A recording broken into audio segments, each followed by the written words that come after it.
पावसाळा सुरू झाला की कॉर्न खायची इच्छा सगळ्यांनाच होते, पण यावेळेस आपण कॉर्न अगदी वेगळ्या पद्धतीने ट्राय करूया.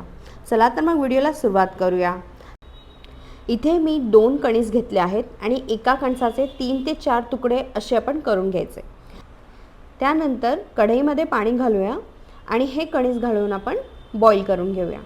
साधारण 10 ते 15 मिनिटात हे छानपैकी असे सॉफ्ट होऊन जातील.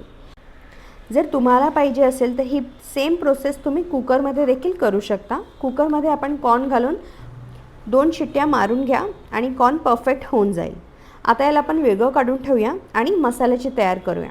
त्याकरिता एका पॅनमध्ये मी 1 टेबलस्पून एवढं बटर घेतलं आहे आणि त्यात 4 ते 5 लसूण बारीक चिरून घालायचं आहे. लसूणला जास्त ब्राऊन नका करू. मग त्यामध्ये अर्धा कप एवढा टोमॅटो सॉस, 1 मोठा चमचा चिली फ्लेक्स, 1 चमचा काळी मिरीची पावडर आणि मीठ आवश्यकतेनुसार तुम्ही घाला. आता त्यानंतर आपण याच्यात साधारणपणे पाव वाटी पाणी घातलं आहे. याला नीट मिक्स करून घ्या. आता त्यानंतर आपण जे बॉईल केलेले कणीस होते ते याच्यात घालूया आणि याला असं छान टॉस करून घेऊया. त्याने मसाला जो आहे हा सगळीकडे लागेल.